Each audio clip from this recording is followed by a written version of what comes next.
بسم اللہ الرحمن الرحیم۔ السلام علیکم رحمۃ اللہ وبرکاتہ۔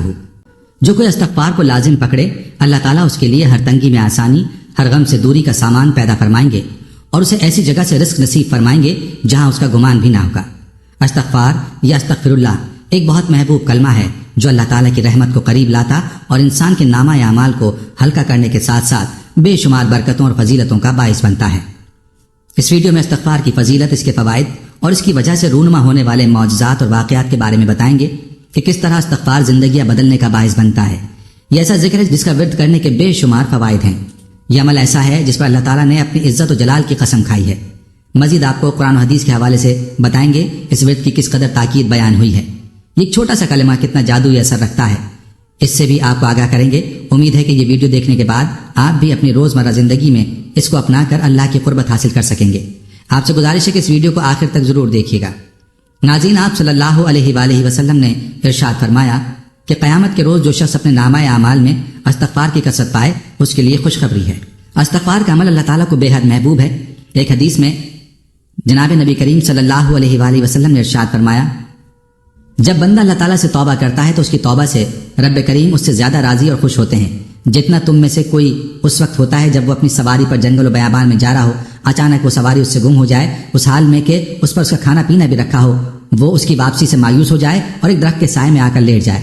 ابھی وہ اس حال میں ہو کہ دفتن دیکھے کہ وہ سواری اس کے پاس کھڑی ہے، بس وہ اس کی لگام تھام لے، پھر مسرت و شادمانی کے عالم میں یہ کہہ بیٹھے، اے اللہ آپ میرے بندے اور میں آپ کا رب، یعنی خوشی کے باعث غلط جملہ کہہ دے۔ جناب رسول اللہ صلی اللہ علیہ وسلم نے اپنے مبارک عمل سے بھی امت کو استغفار کی طرف متوجہ فرمایا ہے۔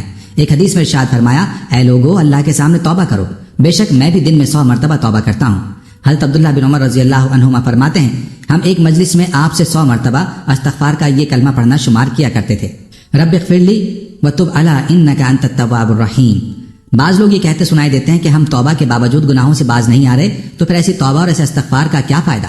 حالانکہ حدیث مبارکہ میں جناب رسول صلی اللہ علیہ وآلہ وسلم نے ارشاد فرمایا، جو شخص استغفار کرتا رہے اسے گناہ پر اصرار کرنے والا نہیں سمجھا جائے گا، اگرچہ دن میں 70 مرتبہ وہ اس گناہ کا ارتکاب کیوں نہ کرے۔ مذکور حدیث مبارکہ کی تشریح میں حضرات علماء فرماتے ہیں کہ گناہ پر اصرار کرنے والا وہ ہے جو استغفار نہ کرے اور گناہ پر شرمندہ بھی نہ ہو۔ ابن مالک رحمۃ اللہ علیہ فرماتے ہیں، جو کوئی معصیت اور گناہ کا کام کرے اور اس کے بعد استغفار کر لے، اظہار ندامت سے کام لے، وہ برائی پر اصرار کرنے سے نکل گیا۔ دوستو، انسان ہونے کے ناطے ہم دن میں 1000 ایسے گناہ کر جاتے ہیں جن سے خود بھی بے خبر رہتے ہیں، یا پھر ان گناہوں کو ہلکا لے لیتے ہیں، جبکہ کسی گناہ کو ہلکا یا کم سمجھنا بہت بڑی غلطی ہے۔ گناہوں پر شرمسار ہونا، اپنی لغزش کا اقرار کرنا اور اپنے جرم کا اعتراف کرنا وہ مبارک و بابرکت عمل ہے جس کا توڑ شیطان کے پاس نہیں۔ امام اوزاعی رحمۃ اللہ علیہ فرماتے ہیں، ابلیس نے اپنے چیلوں سے کہا، تم انسانوں کو کس طرح گمراہ کرتے ہو؟ وہ کہنے لگے، ہم ہر طریقے اور ہر جہت سے انہیں گمراہ کرتے ہیں۔ ابلیس نے جواب میں کہا، کیا استغفار کے بارے میں بھی تم نے انہیں گمراہ کیا ہے؟ یہ سن کر ابلیسی گماشتوں نے کہا، استغفار وہ عمل ہے جو توحید باری تعالیٰ کے ساتھ جڑا ہوا ہے، اس پر ہمارا زور کیسے چل سکتا ہے؟ ابلیس نے کہا، میں انسانوں کے درمیان ایسی چیز پھیلاؤں گا جس پر انہیں استغفار کرنے کی نوبت نہیں آئے گی۔ امام اوزاعی رحمۃ اللہ علیہ فرماتے ہیں، شیطان نے انسانوں میں خواہشات و تمناؤں کو پھیلا دیا جسے کوئی گناہ نہیں سمجھتا اور اس پر استغفار بھی نہیں کرتا۔ حضرت ابو سعید خدری رضی اللہ تعالیٰ عنہ کی روایت ہے کہ جناب نبی کریم سرکار دو عالم صلی اللہ علیہ وآلہ وسلم نے ارشاد فرمایا، بے شک شیطان نے حق تعالیٰ سے کہا تھا، اے میرے رب تیری عزت کی قسم، میں ہمیشہ تیرے بندوں کو گمراہ کرتا رہوں گا جب تک ان کی روحیں ان کے جسم میں موجود رہیں گی۔ جواب میں اللہ رب العالمین نے ارشاد فرمایا، میری عزت کی قسم، میرے جلال کی قسم، میرے بلند مرتبے کی قسم، جب تک میرے بندے مجھ سے مغفرت طلب کرتے رہیں گے میں انہیں معاف کرتا رہوں گا۔ ناظرین، کسی شخص نے حضرت علی رضی اللہ عنہ کے سامنے بلند آواز سے استغفر اللہ کہا تو آپ نے اس سے فرمایا، کچھ معلوم بھی ہے کہ استغفار کیا ہے؟ استغفار بلند منزلت لوگوں کا مقام ہے اور یہ ایک ایسا لفظ ہے جو 6 باتوں پر حاوی ہے۔ اول یہ کہ جو ہو چکا اس پر نادم ہو، دوسرا یہ کہ ہمیشہ کے لیے اس کے مرتکب نہ ہونے کو پکا ارادہ کر چکا ہو، تیسرا یہ کہ مخلوق کے حقوق ادا کرنا، یہاں تک کہ اللہ کے حضور میں اس حالت میں پہنچو کہ تمہارا دامن پاک و صاف ہو اور تم پر کوئی مواخذہ نہ ہو، چوتھا یہ کہ جو فرائض تم پر عائد کیے گئے تھے اور تم نے انہیں ضائع کر دیا تھا انہیں پورے طور پر بجا لاؤ، پانچواں یہ کہ جو گوشت حرام سے نشو نما پاتا رہے اسراحہ ہے اس کو غم و اندھوں سے پگھلاؤ، یہاں تک کہ کھالوں کو ہڈیوں سے ملا دو، پھر سے ان دونوں کے درمیان نیا گوشت پیدا ہو، اور چھٹا یہ کہ اپنے جسم کے اطاعت کے رنج سے آشنا کرو جس طرح اپنے گناہ کی شیرنی سے لذت اندوز کیا ہے، اور پھر کہو استغفر اللہ۔ اس فرمان سے یہ مطلب ہرگز نہ لیا جائے کہ استغفار نہیں پڑھنا چاہیے یا بلند آواز میں استغفار پڑھنے میں کوئی برائی ہے، بلکہ یہ فرمان استغفار اور استغفار پڑھنے والے کا صحیح مقام پہچاننے اور اپنے قول میں صادق ہونے کا تقاضا کرتا ہے۔ اس فرمان میں اس جانب اشارہ ہے استغفر اللہ۔ استغفار ایک ایسا عمل ہے جس پر وعدہ خداوندی ہے کہ امت عذاب سے محفوظ رہے گی۔ آج ہم جو طرح طرح کے عذابات کا شکار ہیں اس کی وجہ یہ ہے کہ ہم اللہ تعالیٰ سے سچے دل سے معافی اور استغفار نہیں کرتے، کیونکہ اگر ہم گناہوں کے بعد سچے دل سے استغفار کرتے رہے تو ہم اس طرح کے پریشان کن حالات سے ہرگز دوچار نہ ہوتے، کیونکہ قرآن پاک میں ارشاد خداوندی ہے اور اللہ تعالیٰ ہرگز نہ عذاب کرتا ان پر جب تک تو رہتا ان میں، اور اللہ ہرگز نہ عذاب کرے گا ان پر جب تک وہ معافی مانگتے رہیں گے۔ حضرت علی رضی اللہ عنہ کا ارشاد ہے کہ عرض کائنات میں 2 امان دیے گئے، زمین کے 2 امان میں سے ایک تو اٹھا لیا گیا اور وہ رسول اللہ صلی اللہ علیہ وآلہ وسلم کی ذات گرامی ہے، اور دوسرا باقی رہ گیا اور وہ استغفار ہے، اس کو مضبوطی سے پکڑ لو۔ معلوم ہوا کہ امت جب تک استغفار کرتی رہے گی اللہ تعالیٰ کے عذاب سے محفوظ رہے گی۔ اس کی مزید تائید اس حدیث شریف سے ہوتی ہے۔ مسند احمد میں حضرت فضالہ بن عبید رضی اللہ عنہ حضور اقدس صلی اللہ علیہ وآلہ وسلم کا ارشاد نقل کرتے ہیں، بندہ عذاب خداوندی سے امن میں ہے جب تک کہ وہ استغفار کرتا ہے۔ معلوم ہوا کہ ہمیں ہر وقت استغفار یعنی گناہوں سے معافی مانگتے رہنا چاہیے۔ ناظرین، حضرت بکر بن عبداللہ المزانی جو اپنے وقت کے فقیہ اور ابتدائی تابعین میں سے تھے، وہ کہیں رستے میں چل رہے تھے، ان کے آگے آگے ایک لکڑہارا چل رہا تھا اور کہہ رہا تھا الحمدللہ استغفر اللہ۔ تو حضرت بکر بن عبداللہ المازی نے ان سے کہا، کیا تو اس کے علاوہ اور کوئی دوسری چیز نہیں جانتا؟ لکڑہارے نے کہا، کیوں نہیں، میں حافظ قرآن ہوں اور بہت ساری باتیں جانتا ہوں، لیکن انسان گناہ اور فضل و انعام کے مابین ادھر ادھر رخ بدلتا رہتا ہے، اس لیے میں اللہ تعالیٰ سے اپنے گناہوں کی بخشش مانگتا ہوں اور اس کے فضل و انعام کے لیے اس کا شکر اور تعریف کرتا ہوں۔ تو بکر بن عبداللہ المازانی نے کہا کہ بکر نادان رہا اور لکڑہارا حقیقت کو پا گیا۔ استغفار ایک بڑی عبادت ہے جس کا شرف اللہ سبحانہ تعالیٰ نے اپنے بندوں کو عطا کیا ہے۔ اللہ تعالیٰ کے نبی مکرم حضرت محمد صلی اللہ علیہ وآلہ وسلم نے خود اپنے اوپر استغفار کو لازم کر رکھا تھا، تو پھر دیگر مسلمانوں کا کیا حال ہوگا؟ استغفار کرنے والوں کو اللہ کی محبت ملتی ہے اور اللہ مغفرت مانگنے والوں اور استغفار کرنے والوں پر بڑا ہی کرم فرمانے والا ہے۔ استغفار کے معنی مغفرت کی طلب کے ہیں اور مغفرت کے معنی گناہوں کی پردہ پوشی اور ان کے شر سے بچاؤ ہے۔ بندہ اللہ سے استغفار کرتا ہے کہ اللہ دنیا میں اس کے گناہ پر پردہ ڈال دے اور اس کا گناہ اس کی فضیحت کا سبب نہ بنے، اور آخرت میں بھی اس کو ظاہر نہ کرے اور اپنی رحمت اور عفو سے اس کا گناہ معاف فرما دے۔ استغفار کی فضیلت یہ ہے کہ قرآن کریم میں استغفار کرنے کی ترغیب کثرت سے دی گئی ہے۔ ایک مقام پر فرمایا، اللہ تعالیٰ سے استغفار کرتے رہو، بے شک اللہ بڑا غفور الرحیم ہے۔ ابن کثیر رحمۃ اللہ علیہ فرماتے ہیں کہ رات کی آخری گھڑیاں یعنی تہجد کا وقت استغفار کا بہترین وقت ہے۔ حضرت یعقوب علیہ السلام کو ان کے بیٹوں نے جب معافی کی درخواست کرنے کو کہا تو انہوں نے سحر کے وقت کا انتظار کیا اور سحر میں اللہ سے ان کے لیے معافی کی درخواست کی۔ ناظرین، ایک بڑا مشہور واقعہ ہے کہ ایک بار امام احمد حنبل رحمہ اللہ سفر میں تھے۔ ایک قصبے میں رات ہو گئی تو نماز کے بعد مسجد میں ہی ٹھہرنے کا ارادہ کر لیا۔ ان کی عاجز انکساری نے یہ گوارا نہ کیا کہ لوگوں کو اپنا تعارف کروا کر خوب آؤ بھگت کروائی جائے۔ مسجد کے خادم نے امام کو نہ پہچانا اور ان کو مسجد سے باہر نکلنے کا کہا۔ امام نے سوچا کہ مسجد کے دروازے پر سو جاتا ہوں، لیکن خادم نے وہاں سے بھی کھینچ کر نکالنا چاہا۔ یہ تمام منظر ایک نان بائی نے دیکھ لیا جو مسجد کے قریب ہی تھا۔ اس نان بائی نے امام کو اپنے گھر رات ٹھہرنے کی پیشکش کر دی، جبکہ وہ امام کو جانتا بھی نہ تھا۔ امام جب اس کے گھر تشریف لے گئے تو دیکھا کہ نان بائی کام کے دوران بھی کثرت سے استغفر اللہ کر رہا ہے۔ امام نے استفسار کیا، کیا تمہیں اس قدر استغفار کرنے کا پھل ملا ہے؟ نان بائی نے جواب دیا، میں نے جو بھی مانگا اللہ مالک الملک نے عطا کیا ہے، ہاں ایک دعا جو ابھی تک قبول نہیں ہوئی۔ امام نے پوچھا، وہ کون سی دعا ہے؟ نان بائی بولا، میرے دل میں کچھ دنوں سے یہ خواہش مچل رہی ہے کہ امام احمد حنبل رحمہ اللہ سے ملنے کا شرف حاصل کروں۔ امام فرمانے لگے، میں ہی احمد بن حنبل ہوں، اللہ نے نہ صرف تمہاری دعا سنی بلکہ مجھے تمہارے دروازے تک کھینچ لایا۔ ایک اور روایت ہے کہ حضرت حسن بصری رحمہ اللہ سے کسی نے قحط سالی کی شکایت کی، فرمایا استغفار کرو۔ کسی نے تندرستی کی شکایت کی تو فرمایا استغفار کرو۔ تیسرے آدمی نے اولاد نہ ہونے کی شکایت کی تو فرمایا استغفار کرو۔ چوتھے نے شکایت کی کہ پیداوار زمین میں کمی ہے، فرمایا استغفار کرو۔ پوچھا گیا، آپ نے ہر شکایت کا ایک ہی علاج کیسے تجویز فرمایا؟ تو انہوں نے یہ آیت تلاوت فرمائی، استغفار کرو اپنے رب سے، بے شک وہ ہے بخشنے والا، وہ کثرت سے تم پر بارش بھیجے گا اور تمہارے مال اور اولاد میں ترقی دے گا اور تمہارے لیے باغات بنا دے گا اور تمہارے لیے نہریں جاری فرما دے گا۔ واضح ہے کہ استغفار پر اللہ تعالیٰ نے جن جن انعامات کا اس آیت میں اعلان فرمایا ہے تو ان چاروں کو انہی کی حاجات درپیش تھی، لہٰذا حضرت حسن بصری رحمۃ اللہ علیہ نے سب کو استغفار ہی کی تلقین فرمائی۔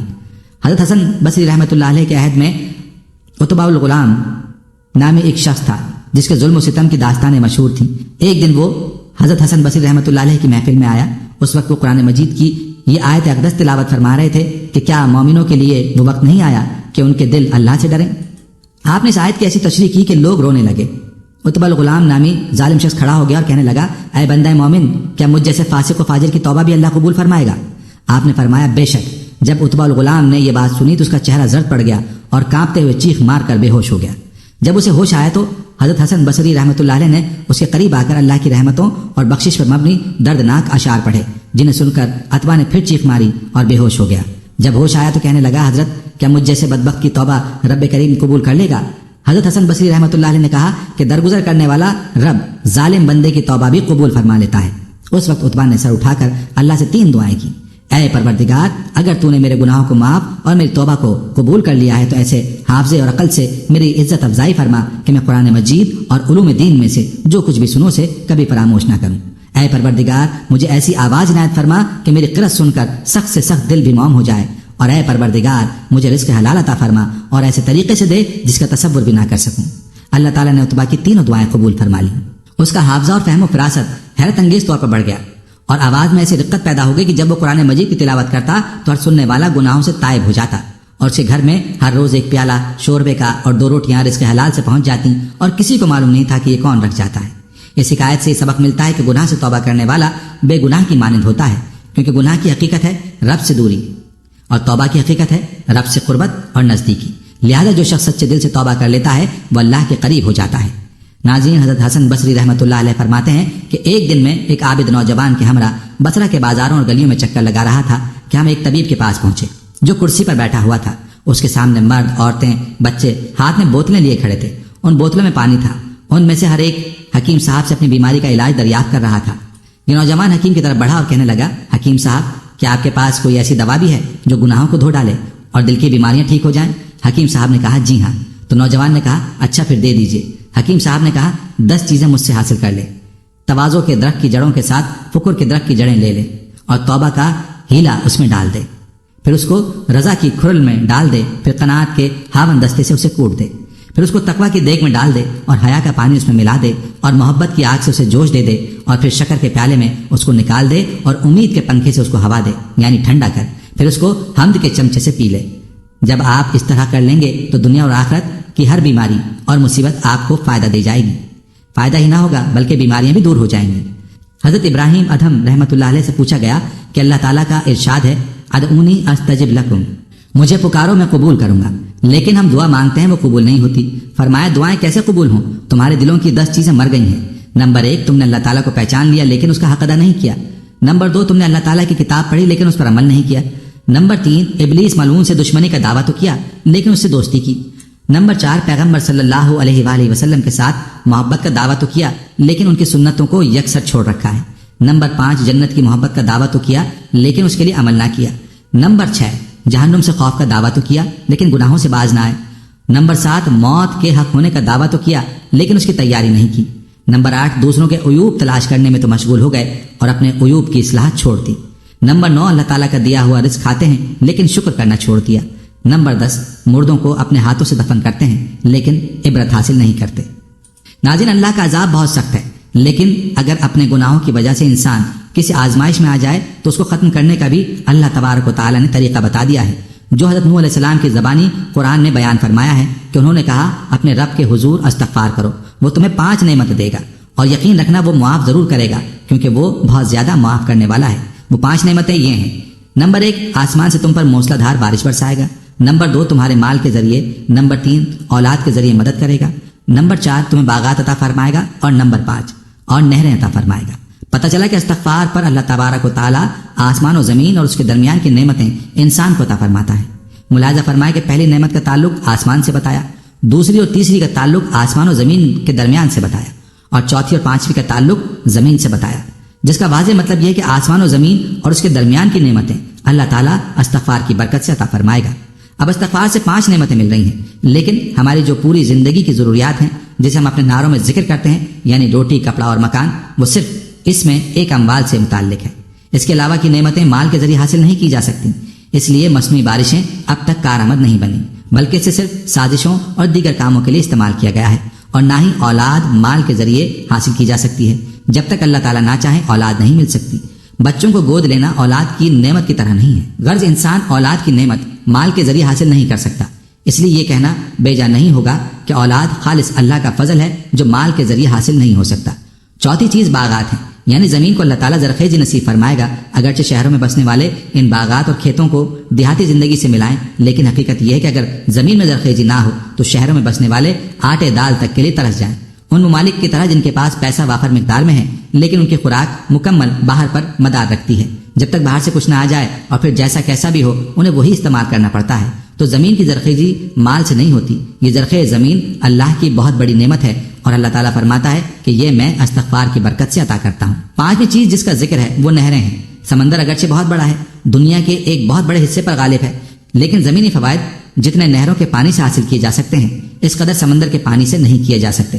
بعض حضرات نے تو اس دور کی جنگوں کو ہی میٹھے پانی سے جوڑ دیا ہے کہ اس وقت دنیا کی ایک بڑی جنگ میٹھے پانی کی وجہ سے ہوگی۔ اس سے حاصل ہونے والی معدنیات جو اس دور کے نظام کو چلانے کے لیے ضروری سمجھے جاتے ہیں وہ سب کچھ اس میٹھے پانی سے ملائے جاتے ہیں، اور یہ نعمت اللہ تعالیٰ فرماتا ہے کہ میں استغفار کی برکت سے عطا کروں گا۔ غرض یہ ہے کہ آسمان اور زمین اور اس کے درمیان کی نعمتوں کو اللہ تعالیٰ نے استغفار کے ساتھ جوڑ دیا ہے، اور وجہ اس کی یہ ہے کہ زمین میں جو فساد برپا ہے وہ اللہ کی نافرمانی کی وجہ سے ہے۔ اگر ایک مسلمان اللہ تعالیٰ کے احکامات کی مخالفت کرتا ہے تو وہ دنیا میں نقصان اٹھائے گا، اور اس کا ظاہری مسلمان ہونا اسے اللہ کی نافرمانی کی وجہ سے آنے والے عذاب کو نہیں ٹال سکتا۔ اس کے برعکس اگر ایک کافر دنیا میں احکام خداوندی کی پاسداری کرے تو اس کے لیے اللہ تبارک و تعالیٰ اس دنیا میں چین و سکون لکھ دیں گے، اور دنیا میں ظاہر دین پر عمل کرنا اس کے لیے پریشانیوں سے نجات کا باعث بن جائے گا۔ اسی طرح کئی کتابوں میں بھی موجود ہے۔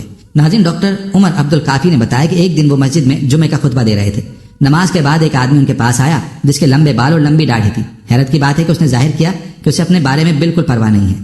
انہوں نے ڈاکٹر عمر سے کہا، میں بہت سست ہوں، بہت زیادہ نیند کے ساتھ میں مشکل سے جاگتا ہوں، میں صرف کھانے کے لیے جاگتا ہوں اور دوبارہ سو جاتا ہوں، میں اپنے کام، اپنے مستقبل اور ہر چیز کو نظر انداز کرتا ہوں اور مجھے کوئی پرواہ نہیں ہے۔ میرے بچے سمجھتے ہیں کہ میں ایک عجیب شخص اور بہت بورنگ ہوں، مجھ میں جوش کی کمی ہے اور مجھے ہمیشہ مایوسی ہوتی ہے۔ مجھے کیا کرنا چاہیے؟ براہ کرم میری مدد کریں۔ ڈاکٹر عمر نے اسے ایک دن میں کم از کم 100 مرتبہ استغفر اللہ کہہ کر اللہ سے معافی مانگنے اور ایک ہفتے بعد اس کے پاس واپس آنے کا کہا۔ اس کا نتیجہ بتانے کے لیے کہا۔ اس شخص نے کہا کہ میں آپ کو بتا رہا ہوں کہ میں سست ہوں، میں دن میں 15 گھنٹے سے زیادہ سوتا ہوں، میں اپنی دعاؤں، اپنے بچوں اور اپنے کاموں کو نظر انداز کر رہا ہوں، اور آپ مجھے اللہ سے معافی مانگنے کا کہہ رہے ہیں۔ ڈاکٹر عمر نے کہا، آؤ بیٹا، ہم گوشت اور خون ہیں، ہم انسان اپنے پروردگار کی نافرمانی کرنے اور گناہ کا ارتکاب کرتے ہیں۔ یہ گناہ ہمارے جسم پر بھاری ہو جاتے ہیں اور ہمیں سست بناتے ہیں، وہ ہمارے جوش و جذبے کو کم کرتے ہیں اور ہمیں سستی اور سختی کا درس دیتے ہیں۔ میرے مشورے کو سنو اور اس کے نتیجے پر آپ حیران رہ جائیں گے۔ 6 دن بعد وہ شخص ڈاکٹر عمر کے پاس آیا اور اس سے کہا کہ میں آپ کا ہاتھ چومنا چاہتا ہوں۔ اب میں کبھی بھی ایک دن میں 100 مرتبہ یا 400 بار یا 1000 بار استغفار کرتا ہوں۔ اللہ نے میرے دل میں سرگرمی اور الہام پیدا کیا ہے۔ میں 7 گھنٹے سے بھی کم سوتا ہوں اور یہ میرے لیے کافی ہے۔ میں اپنے کام کی ہر جگہ سرگرمی میں خود شامل کرنے کی کوشش کرتا ہوں۔ میں نے ایک نئی شراکت داری پر اتفاق کیا ہے اور میں نے 4 دن سے بھی کم عرصے میں معاہدہ کر لیا۔ ان دنوں میں کبھی بھی اپنی دعاؤں سے محروم نہیں ہوں اور میں اپنے بچوں کے ساتھ بہت قریب ہوں۔ استغفار میرے لیے ایک محرک دواؤں جیسے انرجی ڈرنک بجلی کے چارج کی طرح بن گیا ہے۔ استغفار ایسے ہاتھ کی طرح ہے جو انسان کو آگے بڑھاتا ہے۔ ہمارے پروردگار کی طرف سے ایک طاقت ہے، بالکل اسی طرح جیسے چھتری ہمیں سورج اور بارش سے بچاتی ہے۔ استغفار اس ہاتھ کی طرح ہے جو ہماری راہ میں آنے والی کسی بھی مشکل سے ہماری حفاظت کرتا ہے۔ اپنی زندگی کی کسی بھی ناکامی یا جب آپ کو تکلیف ہو یا مایوسی ہو یا بیماری میں مبتلا ہو یا کسی پریشانی کے لیے استغفار کا استعمال کریں۔ نبی کریم صلی اللہ علیہ وسلم ایک ہی نشست کے دوران 70 سے زیادہ مرتبہ استغفر اللہ کہتے تھے۔ استغفار کے ساتھ ہمارا پروردگار ہر طرح کی مشکلات سے ہماری حفاظت کرے گا۔ مسلم اسکالرز نے اس بات پر اتفاق کیا ہے کہ استغفار انسان کو ہر چیز میں کامیاب ہونے میں مدد دیتا ہے۔ اب آپ کتنے خوش قسمت ہیں کہ کوئی آپ کی وجہ سے استغفر اللہ کہے گا، کیونکہ آپ نے یہ علم شیئر کیا ہے اور آپ نے اس نیکی کو کرنے میں رہنمائی کی ہے۔ استغفار ہمارے لیے اللہ کی رحمت ہے۔ ایک شخص نے بتایا، میری ایک رشتہ دار کی بہن ہے، ان کی 45 سال عمر ہو گئی ہے، ان کی شادی نہیں ہوئی۔ اس کو میں نے بتایا کہ تم استغفار پڑھو۔ والدین کی وفات ہو گئی تو یہی گھر میں بڑی تھی، پہلے اس نے چھوٹوں کی شادی کی اور پھر خود رہ گئی۔ میرے کہنے پر اس نے صرف استغفار پڑھا۔ آپ یقین کریں اس کی زندگی میں اتنا اچھا آدمی آیا کہ جس کا گمان نہ تھا، تہجد گزار اور اس سے 1 سال بڑا ہے، اور اس کی پہلے شادی ہوئی تھی، بیوی فوت ہو گئی، بچہ نہیں ہے۔ بہتر گھر صرف استغفار کی برکت سے۔ اس لڑکی جس کی شادی ہوئی تھی اس کا اب بچہ نہیں ہو رہا۔ اسے میں نے کہا کہ استغفار پڑھو، اس نے اب استغفار پڑھنا شروع کر دیا ہے۔ اس کو اللہ پاک نے امید لگائی لیکن اس نے استغفار چھوڑ دیا۔ میں نے اس کو کہا کہ آپ کی اس عمر میں شادی ہوئی اور اب اللہ نے اس عمر میں آپ کو امید لگائی، آپ لوگوں کو مت بتائیں، لیکن اس نے میری بات پر عمل نہ کیا اور کسی کی نظر لگی اور بچہ ضائع ہو گیا، کیونکہ اس نے پڑھائی چھوڑ دی تھی۔ اس نے استغفار پڑھنا بالکل چھوڑ دیا تھا۔ نماز نہیں چھوڑی، نماز کی وہ بچپن سے ہی پابند تھی۔ میں نے اس سے کہا باجی آپ استغفار نہیں پڑھتی؟ اس نے کہا کہ ہاں میں نے استغفار پڑھنا چھوڑ دیا تھا۔ میں نے ان سے کہا کہ آپ نے استغفار پڑھنا ختم کر دیا تھا تو آپ شکر شروع کر دیتی۔ میں نے آپ سے کہا تھا تاکہ یہ نعمت آپ کے پاس قائم رہے۔ اس کے بعد انہوں نے استغفار اور شکر کو لازم پکڑ لیا تو ان کی زندگی آسان ہو گئی۔ اللہ تعالیٰ نے فرمایا اے آدم کے بیٹے، تو جب تک مجھ سے مدد مانگتا ہے اور اپنے گناہوں کی معافی طلب کرتا رہے گا میں تیرے گناہ معاف کرتا رہوں گا۔ اگر تو زمین کے برابر گناہ لے کر آئے اور تو نے میرے ساتھ کسی کو شریک نہ کیا ہو تو میں زمین کے برابر ہی تیرے لیے معافی لے کر آؤں گا۔ عرش کو اٹھانے والے فرشتے ایمان والوں کے لیے استغفار کرتے ہیں اور ان کے لیے بخشش کی دعا کرتے ہیں جو لوگ توبہ کریں۔ استغفار کرنے سے اللہ تعالیٰ عذاب نہیں دیتا۔ اللہ تعالیٰ جنت میں آدمی کا درجہ بلند فرماتا ہے۔ آدمی عرض کرتا ہے یا اللہ یہ درجہ مجھے کیسے ملا؟ اللہ تعالیٰ فرماتا ہے تیرے بیٹے نے تیرے لیے استغفار کیا۔ حضرت عبادہ بن صامت رضی اللہ تعالیٰ عنہ سے روایت ہے، وہ فرماتے ہیں کہ میں نے رسول اللہ صلی اللہ علیہ وآلہ وسلم کو ارشاد فرماتے ہوئے سنا کہ جو شخص مومن مردوں اور مومن عورتوں کے لیے استغفار کرے اللہ تعالیٰ اس کے لیے ہر مومن اور ہر مومن عورت کے بدلے ایک نیکی لکھ دیتے ہیں۔ استغفار کی برکت کا ایک واقعہ بیان کرتے ہیں۔ کسی نے اپنی آپ بیتی بتائی کہ عمرے کی سعادت کے بعد 18 مئی کو ہماری واپسی تھی۔ 19 مئی ویزے کی آخری تاریخ تھی۔ جدہ میں ہمارے قریبی عزیز تھے، ان کے اصرار پر 17 مئی کی شام ان کے گھر آ گئے۔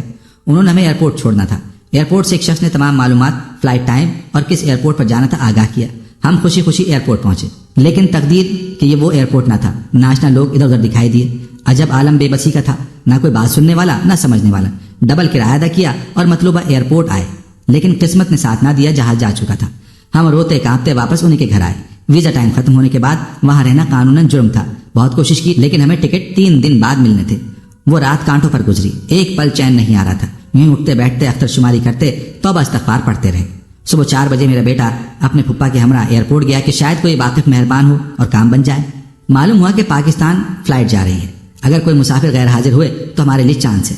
7 بجے فلائٹ تھی، 6 بجے ہمیں اطلاع ہوئی۔ 1 گھنٹے کا قلیل وقت تھا۔ ذہنی دباؤ الگ، بھاگم بھاگ ایئرپورٹ پہنچے۔ بورڈنگ تو ہو گئی، مختلف ممالک کے لوگ قطار میں کھڑے تھے۔ رش میں آگے جانا بے حد محال تھا۔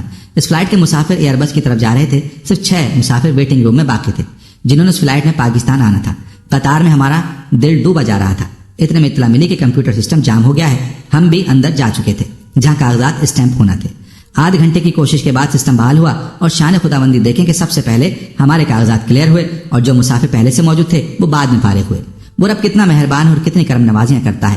ہماری گستاخیوں اور ہماری حکم عدولیوں پر بھی وہ قادر مطلق مشکل گھڑی میں کام آتا ہے، غیبی امداد کرتا ہے، بے عمل اور بے بس لوگوں کی عیب پوشی کرتا ہے۔ یہ استغفار کی کثرت کا نتیجہ تھا۔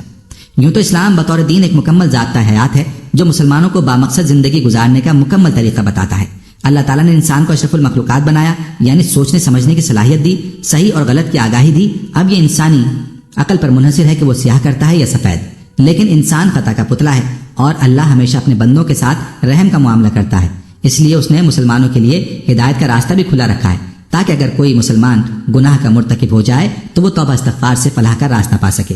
استغفر اللہ، یا اللہ مجھے گناہگار کو بخش دے۔ یہ ایک سادہ لیکن طاقتور دعا ہے۔ گناہوں کے بوجھ سے اگر دل بھاری ہو، ذہن پریشانیوں کا شکار ہو جائے تو استغفر اللہ کی ایک سادہ سی دعا آپ کے دل کو پرسکون کر دیتی ہے، جسے کسی بھی وقت جب بھی چاہیں پڑھ سکتے ہیں۔ بلا شبہ توبہ استغفار کرنے سے اللہ اپنے بندے پر رحمت کے دروازے کھول دیتا ہے۔ ہمارا دین ہمیں گناہوں سے بچنے کا درس دیتا ہے، لہٰذا اگر خلوص نیت کے ساتھ توبہ کی جائے تو بارگاہ الہی میں قبولیت کا درجہ پاتی ہے اور گناہوں کا خاتمہ ہوتا ہے۔ اللہ تعالیٰ نے قرآن مجید میں مسلمانوں کی فلاح کے لیے استغفار کے 8 بڑے فوائد بتائے ہیں۔ یہ رحمت کے دروازے کھول دیتا ہے۔ قرآن میں ایک جگہ استغفار کی اہمیت اس طرح بیان کی گئی ہے، اپنے رب سے معافی مانگتے رہو، بے شک وہ ہمیشہ معافی دینے والا ہے۔ یعنی صرف اللہ کی رحمت کے طلبگار رہیں کیونکہ وہی معاف کرنے والا ہے۔ ایک حدیث کے مطابق نبی کریم صلی اللہ علیہ وآلہ وسلم نے فرمایا کہ اللہ تعالیٰ ایسے شخص کو اپنے عرش کے سائے میں جگہ دے گا جس نے تنہائی میں اللہ تعالیٰ کا ایسے ذکر کیا کہ اس کے آنسو جاری ہو گئے۔ صحیح بخاری۔ آج کے دور میں لوگ دولت کمانے کی دھن میں اس قدر غافل ہو چکے ہیں کہ وہ اسلام اور اللہ کے ساتھ اپنے فرائض کو بھولتے جا رہے ہیں۔ وہ یہ بھی بھول بیٹھے ہیں کہ توبہ کرنے کے لیے کچھ وقت نکالنا ضروری ہے، کیونکہ اس کی برکت سے اللہ رزق، مال و دولت اور اولاد میں اضافہ کرتے ہیں، اور اس بات کا ذکر قرآن مجید میں بھی بیان کیا گیا ہے۔ خلوص دل سے اللہ کی بارگاہ میں معافی طلب کرنے سے دعا کی قبولیت کا شرف حاصل ہوتا ہے۔ کسی مومن کے لیے دعا سے بہتر اور کوئی چیز نہیں ہے۔ وہ جو کچھ اپنے رب سے مانگتا ہے، جس بھی چیز کی امید رکھتا ہے، ایک دن اس کا رب اسے نواز دے گا، کیونکہ بحیثیت مسلمان ہمارا یہ یقین ہے کہ صرف اللہ کے پاس یہ اختیار ہے کہ وہ ہماری دعائیں قبول کرنے پر قادر ہے۔ رزق میں اضافہ۔ قرآن مجید میں اللہ پاک کا یہ وعدہ ہے کہ اللہ سے معافی طلب کرتے رہنے سے وہ رزق میں خیر و برکت ڈالتا ہے۔ مومن کے رزق میں یہ فراوانی ایک مخصوص مدت کے لیے ہوتی ہے۔ اس بات کی وضاحت اس طرح کی گئی ہے کہ انسان اپنی نعمتوں کو جلد فراموش کر دیتا ہے اور اللہ نہیں چاہتا کہ اس کے مومنین اسے فراموش کر دیں، اس لیے استغفار کرتے رہنا چاہیے۔ اس حوالے سے فرمان مصطفیٰ ہے کہ جس نے استغفار کو اپنے اوپر لازم و ملزوم کر لیا، اللہ اس کی پریشانی دور فرمائے گا اور ہر تنگی سے اسے راحت عطا فرمائے گا اور اسے ایسی جگہ سے رزق عطا فرمائے گا جہاں سے اسے گمان بھی نہ ہو۔ اللہ تعالیٰ ہر مسلمان کو آزمائشوں اور مصیبتوں سے دوچار کرتا ہے۔ در حقیقت یہ مومن کا امتحان ہے۔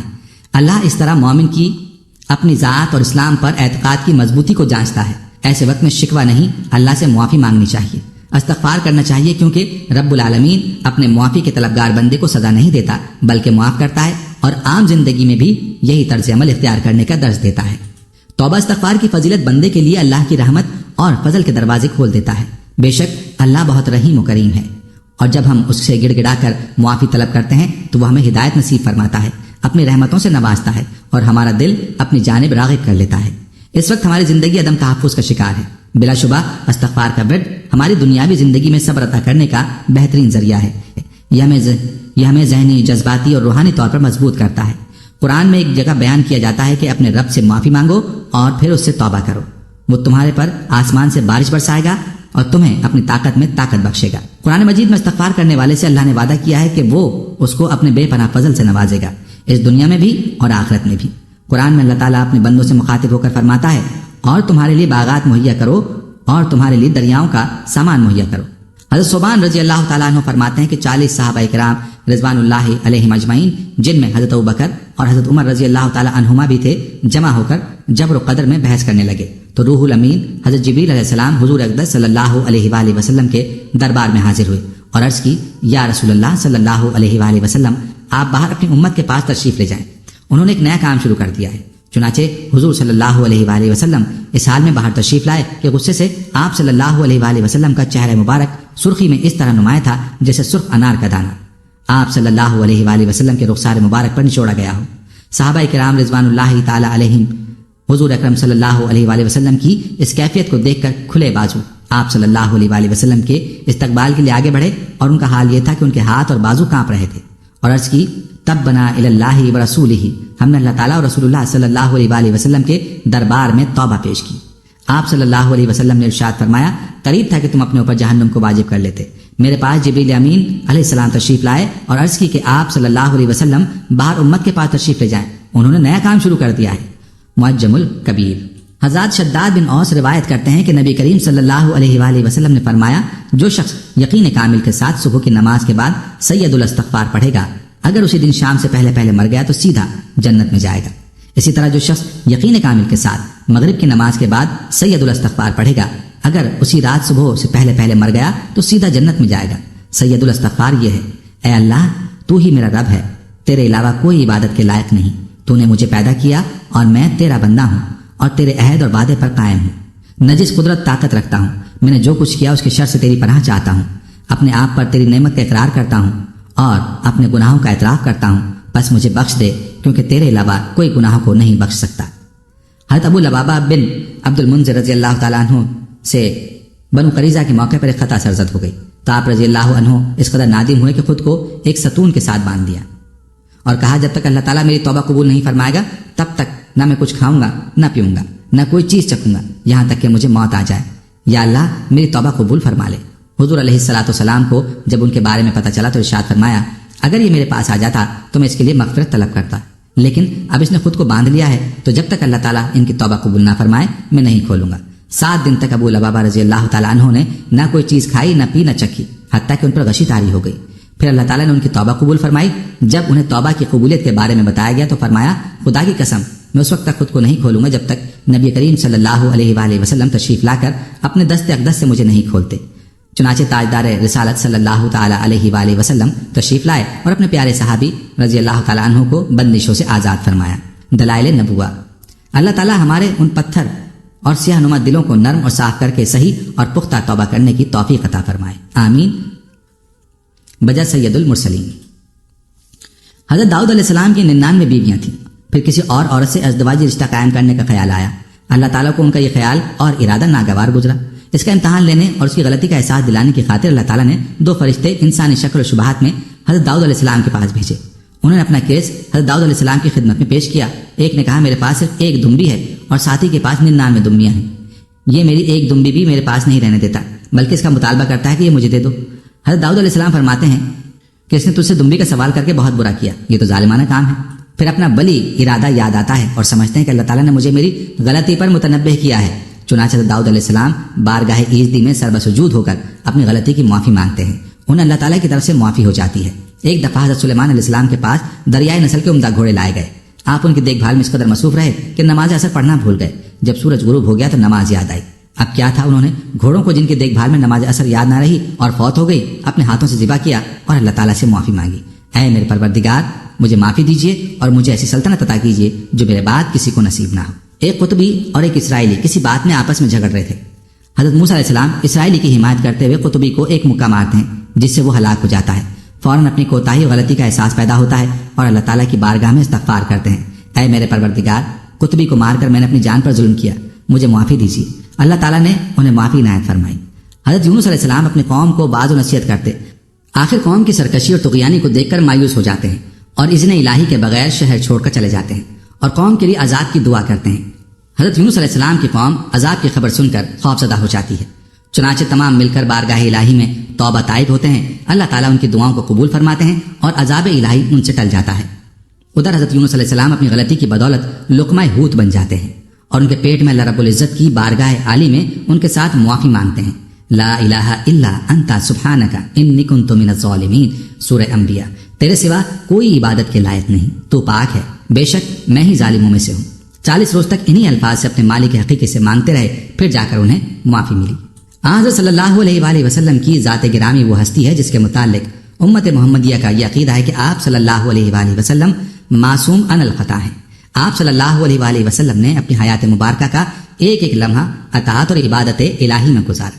گناہ کرنا تو کجا، آپ صلی اللہ علیہ وآلہ وسلم کے دل و دماغ میں گناہ کا کبھی تصور بھی پیدا نہیں ہوا۔ آپ صلی اللہ علیہ وآلہ وسلم مندرجہ ذیل استغفار کثرت سے پڑھا کرتے تھے، میں اللہ سے بخشش کی دعا کرتا ہوں، وہ اللہ جس کے بغیر کوئی عبادت کے لائق نہیں، اور وہ اللہ جو ہمیشہ زندہ اور قائم ہے، اور میں اسی کی طرف توبہ کرتا ہوں۔